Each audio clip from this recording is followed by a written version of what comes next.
हमने अध्ययन किया अर्ध आयु काल।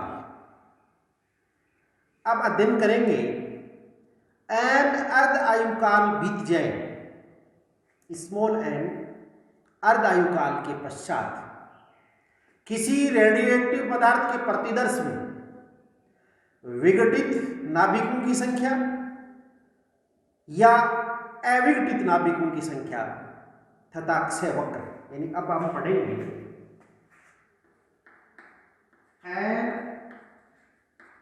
अर्ध आयु काल के पश्चात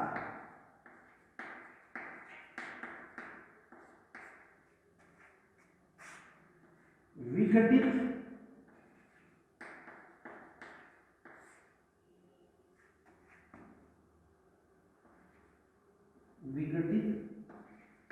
नाभिकों की संख्या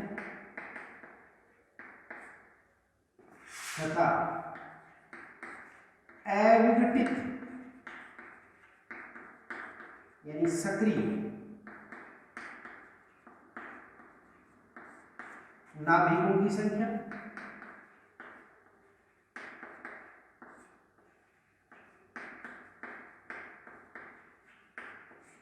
एवं क्षय वक्र।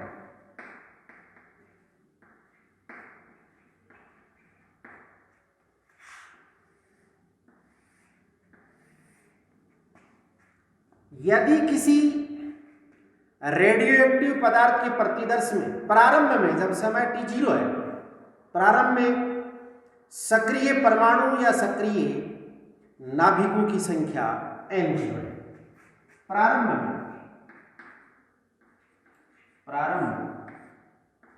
जब t का मान 0 में सक्रिय नाभिकों की संख्या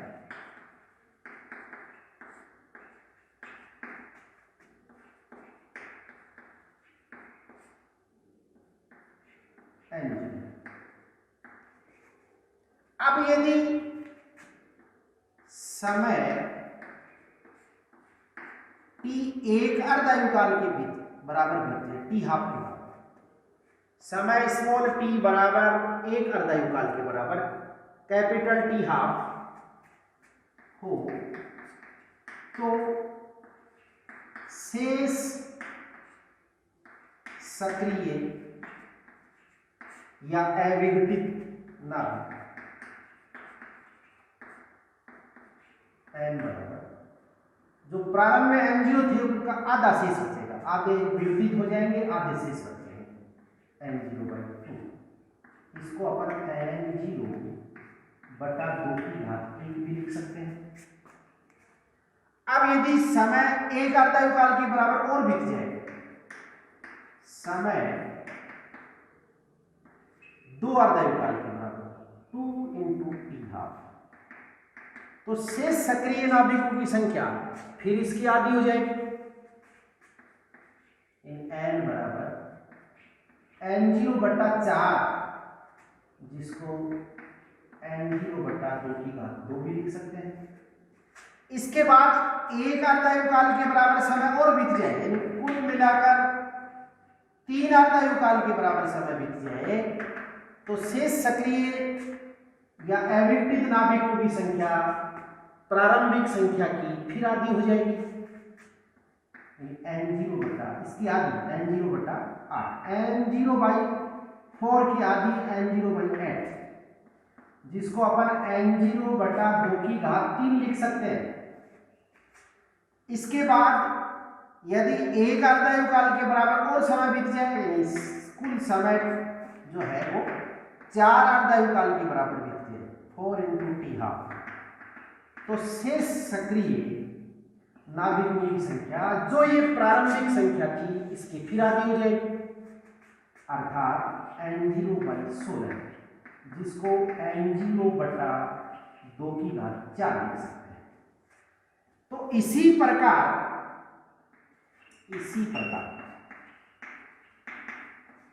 देखिए, जब 1 अर्ध आयु काल के बराबर समय बीता तो शेष सक्रिय नाभिकों की संख्या प्रारंभिक संख्या n0 बटा 2 की घात 1, 2 अर्धायुकाल के बराबर समय बीतने पर यह संख्या होगी n0 बटा 2 की घात 2, और 3 अर्धायुकाल के बराबर समय बीतने पर शेष सक्रिय नाभिकों की संख्या n0 बटा 2 की घात 3, 4 अर्धायुकाल के बराबर समय बीतने पर शेष सक्रिय या अविकटित नाभिकों की संख्या n0 बटा 2 की घात 4।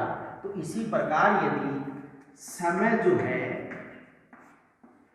वो n अर्धायुकाल small n into T half के बराबर हो जाए तो शेष सक्रिय नाभिकों की संख्या n0 बटा 2 की घात n होगी। n बराबर n0 बटा 2 की घात n, यानी एक अर्धायुकाल के बराबर समय बीतने पर शेष सक्रिय परमाणुओं की संख्या जब n0 बटा 2 की घात 1 है, 2 बीतने पर नीचे 2 की घात 2 है, 3 बीतने पर नीचे 2 की घात 3 है, 4 अर्धायुकाल के बराबर समय बीतने पर नीचे 2 की घात 4 है, तो जब n अर्धायुकाल के बराबर समय बीत जाएगा तो नीचे 2 की घात n होगा। इसका मतलब n अर्धायुकाल n अर्धायु काल के पश्चात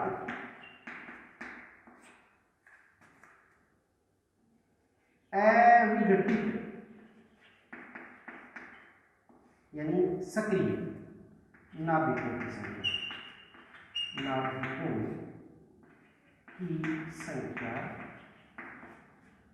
n बराबर होता है n0 बटा 2 की घात n। यहां n0 प्रारंभ में सक्रिय नाभिकों की संख्या है, स्मॉल n अर्धायुकाल के बाद शेष सक्रिय नाभिकों की संख्या या अविघटित नाभिकों की संख्या है, जिसका मान होता है n0 बटा 2 की घात n।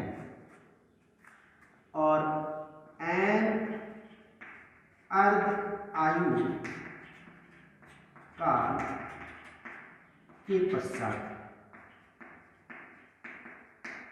विघटित नाभिकों की संख्या, विघटित नाभिकों की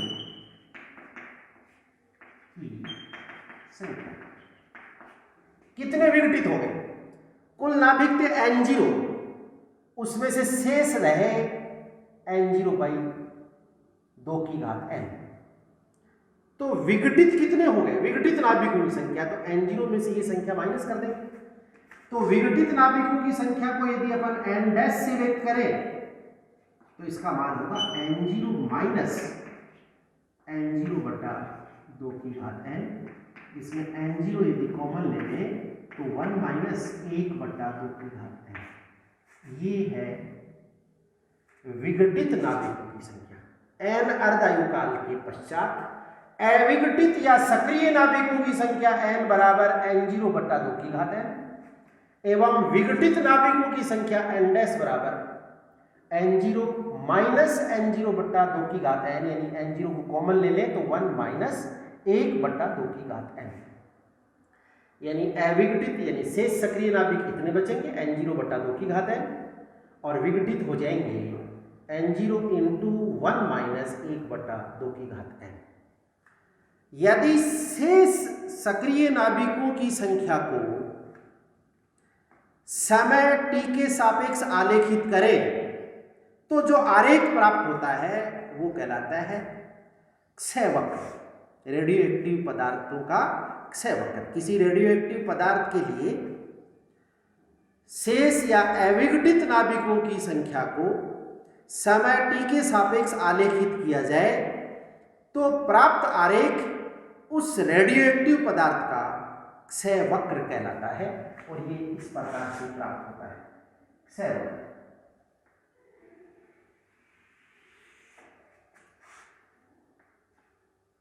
क्षय वक्र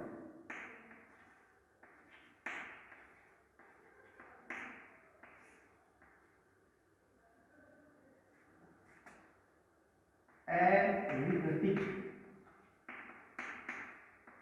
या सक्रिय नाभिकों की संख्या एन व समय टी के मध्य ग्राफ से वक्र कहलाता है।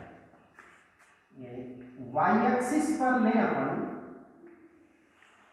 किसी रेडियोएक्टिव पदार्थ के अविघटित नाभिकों की संख्या n और एक्स एक्सिस पर समय t है, तो प्रारंभ में जब समय 0 है तब अविघटित नाभिकों की संख्या है n0।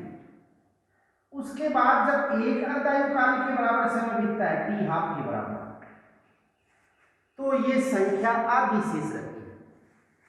ये संख्या आधी शेष रहती है, अविघटित नाभिकों की संख्या घटकर हो जाती है n0/2। तो ये अपने को ग्राफ में बिंदु प्राप्त होता है।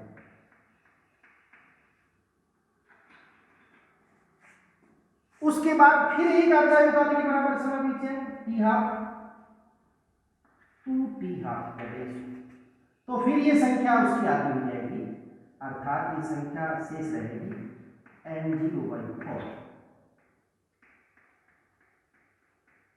यानी इस ग्राफ में ये बिंदु प्राप्त होगा। उसके बाद फिर एक अर्धायु काल के बराबर समय बीत जाएगी, टोटल समय 3t हाफ, तो ये संख्या फिर उसकी आधी होगी, अर्थात ग्राफ में ये बिंदु प्राप्त होगा। यदि इन सब बिंदुओं को आपस में मिला दें तो ये क्षयवक्र ये अनंत पर जाकर मिलता है। यानी सभी नाभिकों को विघटित होने में अनंत समय लगता है, तो ये है क्षयवक्र। अर्थात किसी भी रेडियोएक्टिव पदार्थ के लिए अविघटित नाभिकों की संख्या को समय t के सापेक्ष आलेखित करें तो जो आरेख प्राप्त होता है वह उस रेडियोएक्टिव पदार्थ का क्षयवक्र कहलाता है।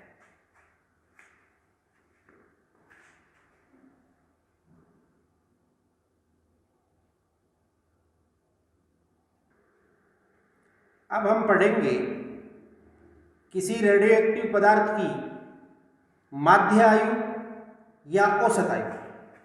रेडियोएक्टिव पदार्थ की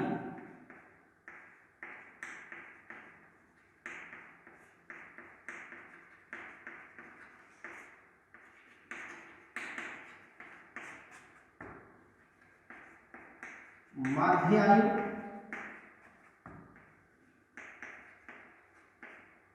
या औसत आयु।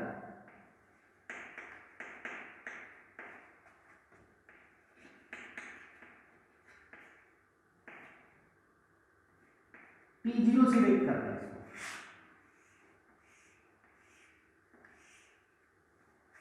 देखिए किसी रेडियोएक्टिव पदार्थ के प्रतिदर्श में विभिन्न परमाणु या नाभिकों की आयु भिन्न भिन्न होती है। इसकी प्रास 0 से अनंत तक होती है। रेडियोएक्टिव पदार्थ के किसी प्रतिदर्श में भिन्न भिन्न परमाणु या नाभिकों की आयु भिन्न भिन्न होती है तथा ये प्रास 0 से अनंत तक होती है। जो विघटित होने की या उनकी आयु का जो प्रास है वो 0 से लेकर अनंत तक होती है। इसलिए किसी रेडियोएक्टिव पदार्थ के प्रतिदर्श की औसत आयु या माध्य आयु निकालना चाहिए तो उस प्रतिदर्श में सभी परमाणु की कुल आयु तथा परमाणु की कुल संख्या के अनुपात के बराबर होगी। अर्थात औसत आयु का मान, औसत आयु या माध्य आयु, औसत आयु या माध्य आयु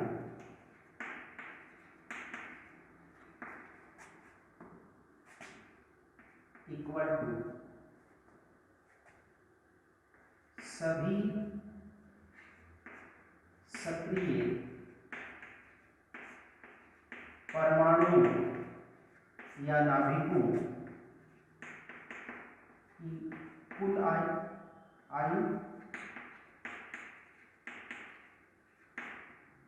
बटा सक्रिय परमाणुओं की कुल संख्या, सक्रिय परमाणुओं की कुल संख्या।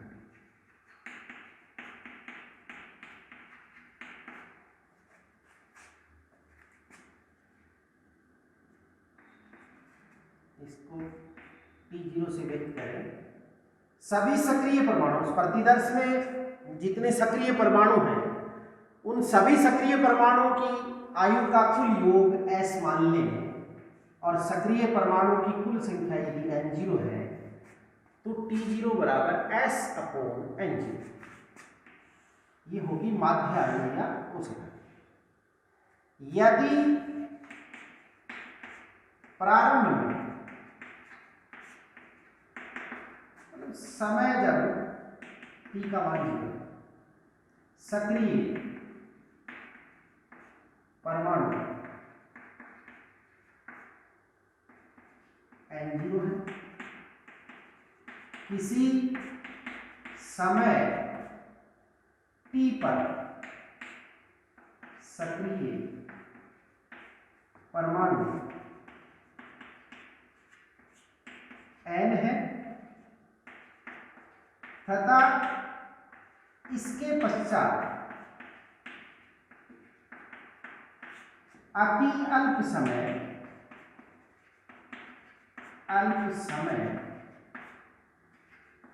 dt में dn नाभिक विघटित हो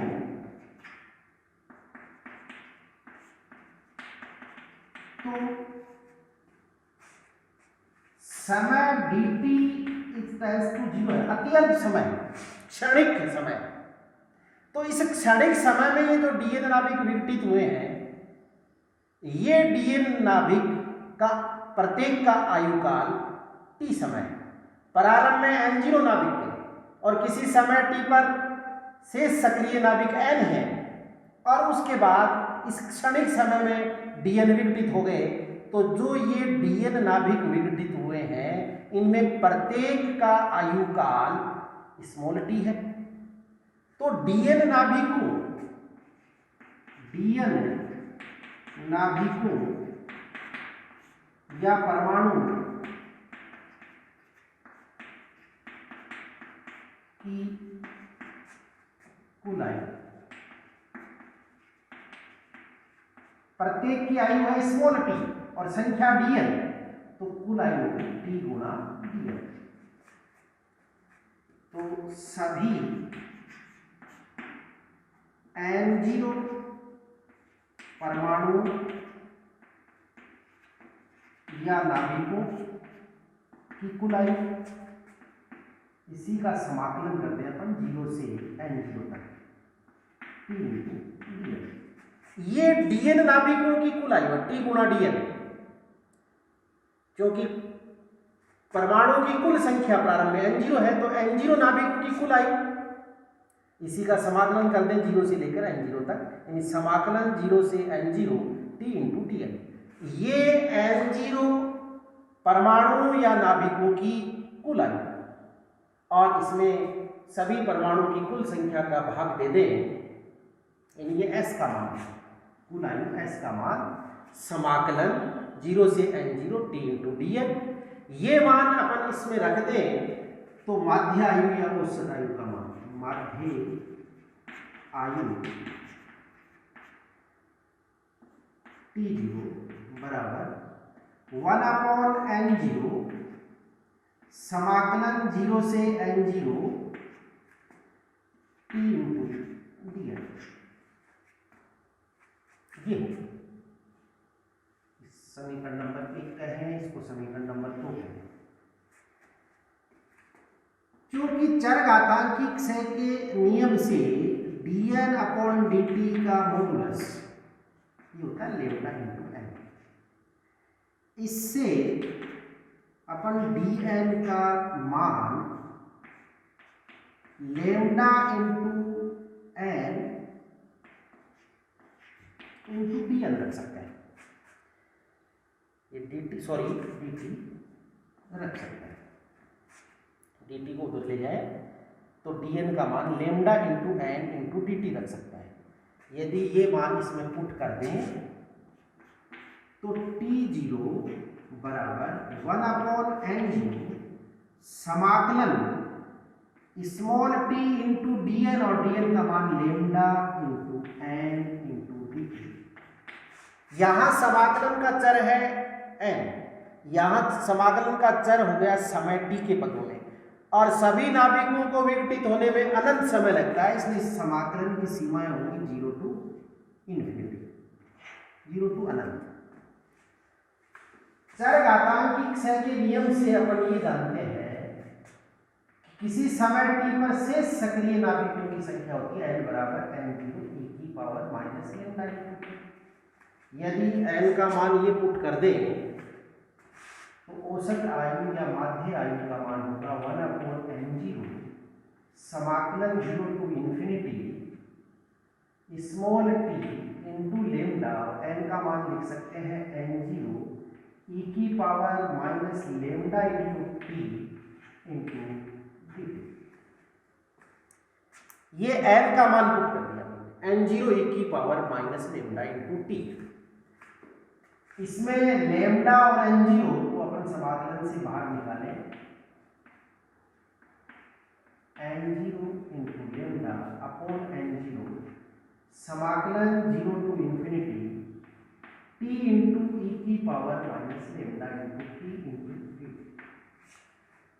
ये n0 कैंसिल हो जाएगा, t0 बराबर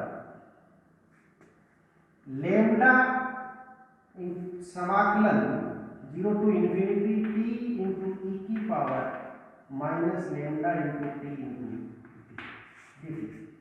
ये दो फलनों के, एक फलन है समय t और एक है e की power minus lambda into t, ये दो फलनों के गुणनफल का समाकलन है। और इस समाकलन का मान, क्योंकि समाकलन 0 to infinity t into e की power minus lambda into t into dt, इसका मान 1/लेमडा स्क्वायर प्राप्त होता है। ये अपन याद रख सकते हैं, यदि समाकलन को हल करें तो इसका मान 1/लेमडा स्क्वायर प्राप्त होता है। ये मान इसमें पुट कर दें तो t0 का मान प्राप्त होता है लेमडा इंटू 1/लेमडा स्क्वायर। लेमडा कैंसिल हो जाएगा, t0 बराबर 1/लेमडा। तो औसत आयु या माध्य आयु का मान क्षयांक के व्युत्क्रम के बराबर होता है। किसी रेडियोएक्टिव पदार्थ की औसत आयु या माध्य आयु का मान उस रेडियोएक्टिव पदार्थ के क्षयांक के व्युत्क्रम के बराबर होता है। अब चूंकि अर्ध आयु t½ इसका मान होता है 0.693/लेमडा। तो इन दोनों में संबंध क्या है, औसत आयु व माध्य आयु में संबंध, इन दोनों की तुलना करें तो अपन लिख सकते हैं t½ is equal to 0.693 into t0। ये रिलेशन अर्ध आयु काल या का मान 0.693 इंटू माध्य आयु, यानी अर्ध आयु है वो माध्य आयु या औसत आयु की 0.693 गुनी होती है। ये संबंध होता है किसी रेडियोएक्टिव पदार्थ की औसत आयु तथा माध्य आयु में।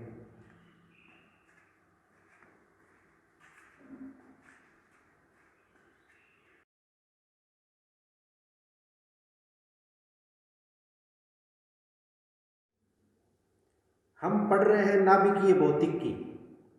इसके अंतर्गत आज हम किसी रेडियोएक्टिव पदार्थ की सक्रियता का अध्ययन करेंगे। क्या है सक्रियता?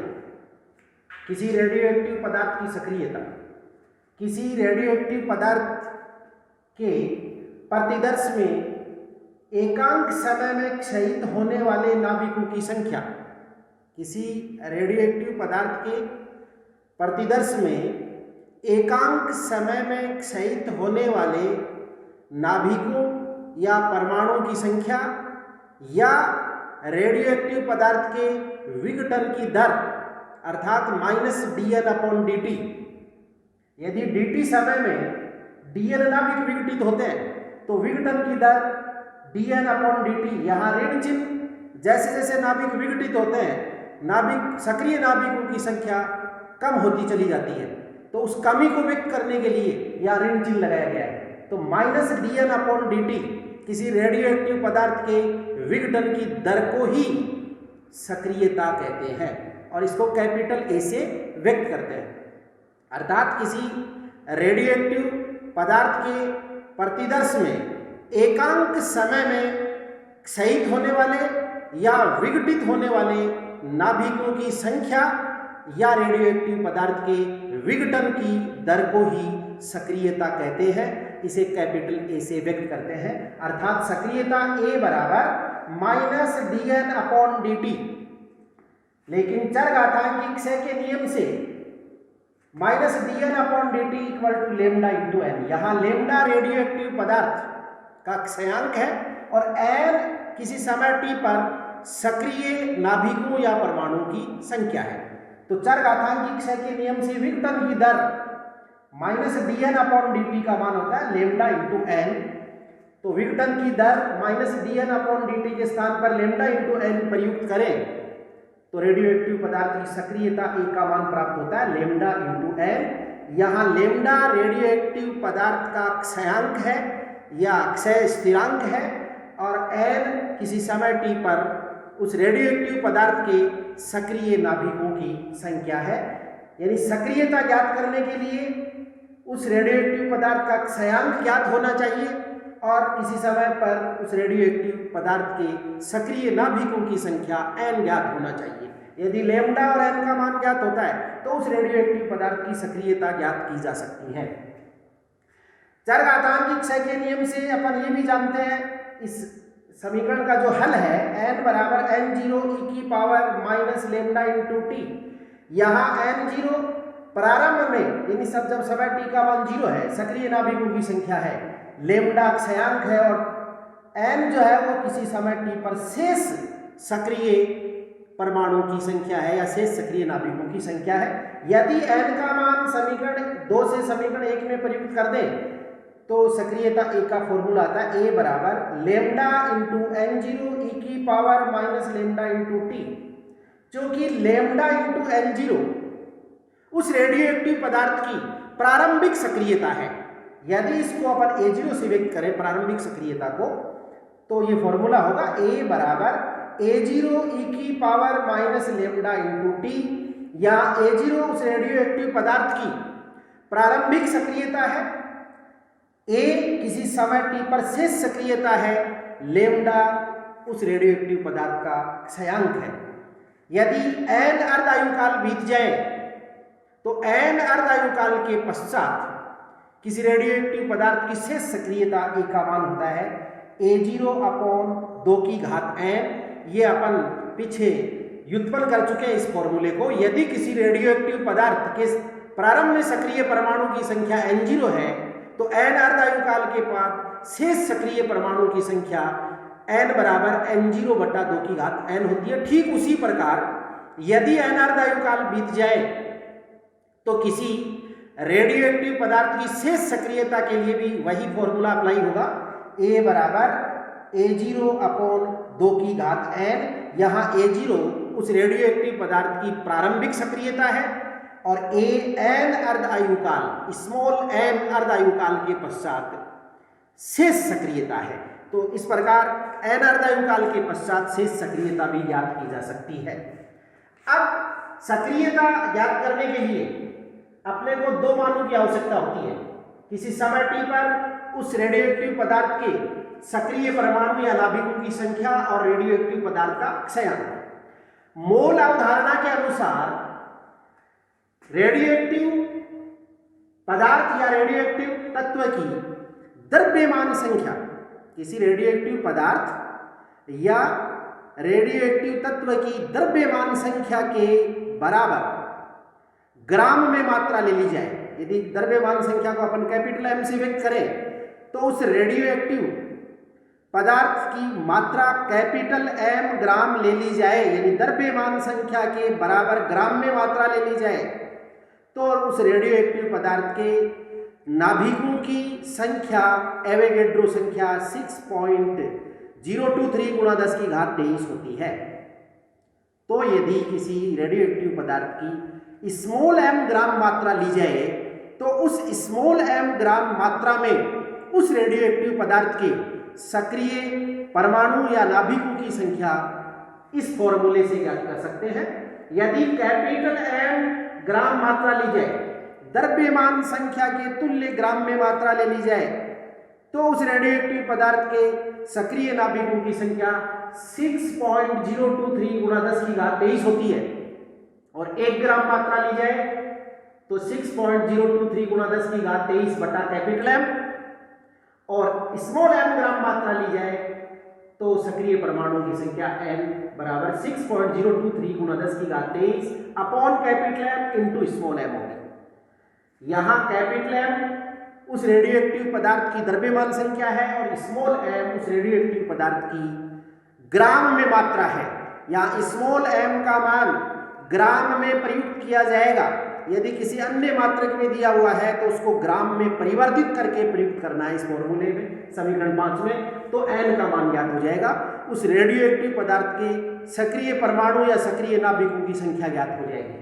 यदि रेडियो एक्टिव पदार्थ का अर्धायुकाल t½ दे रखा है तो अपन क्षयांक लैम्डा का मान ज्ञात कर सकते हैं।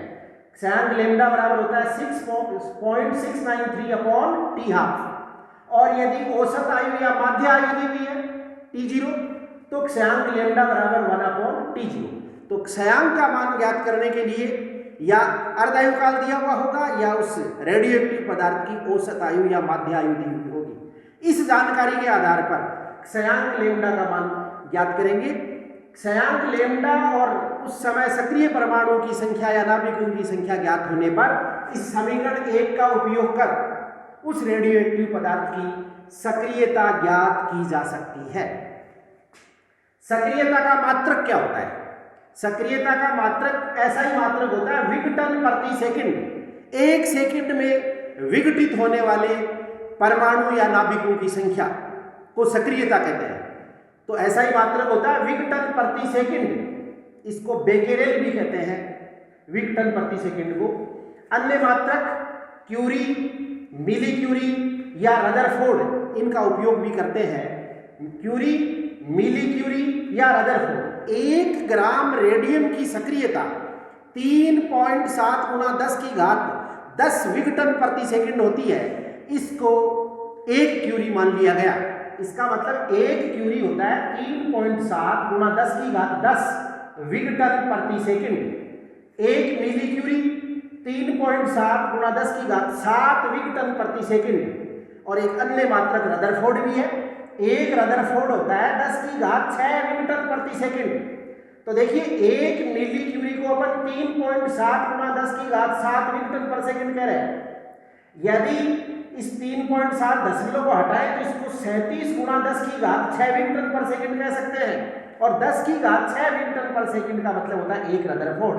इसका मतलब 1 मिली क्यूरी 37 रदरफोर्ड के तुल्य है। 1 मिली क्यूरी बराबर होता है 37 रदरफोर्ड। तो क्यूरी, मिली क्यूरी, रदरफोर्ड ये अन्य मात्रक जिनका सक्रियता के लिए उपयोग करते हैं और इनका ऐसा ही मात्रक के साथ ये रिलेशन है। ऐसा ही मात्रक विघटन प्रति सेकंड या इसको बेकेरेल भी कहते हैं ये होता है, जबकि अन्य मात्रकों में क्यूरी, मिली क्यूरी या रदरफोर्ड का उपयोग किया जाता है। 1 ग्राम रेडियम की सक्रियता 3.7 गुणा 10 की घात 10 विघटन प्रति सेकंड प्राप्त हुई। इसको मानक मानकर 1 क्यूरी कह दिया गया। इसका मतलब 1 क्यूरी है वो होता है 3.7 गुणा 10 की घात 10 विघटन प्रति सेकंड। इसके अलावा विशिष्ट सक्रियता क्या होती है? अपन अभी समझ रहे थे सक्रियता। विशिष्ट सक्रियता क्या है? अपन ने यहाँ देखा कि सक्रियता किस पर डिपेंड करती है? कैपिटल N पर डिपेंड करती है। सक्रियता जो है वो कैपिटल N पर डिपेंड करती है। उस समय उस रेडियोएक्टिव पदार्थ के सक्रिय परमाणु की संख्या और सक्रिय परमाणु या नाभिकों की संख्या उस रेडियोएक्टिव पदार्थ की मात्रा पर कितनी मात्रा ली गई रेडियो एक्टिव पदार्थ की मात्रा पर निर्भर करती है। यदि रेडियो एक्टिव पदार्थ की मात्रा इकाई ली जाए, एकांक ली जाए, तो एकांक मात्रा की जो सक्रियता है उसी को विशिष्ट सक्रियता कहते हैं। तो यह है रेडियो एक्टिव पदार्थ की सक्रियता।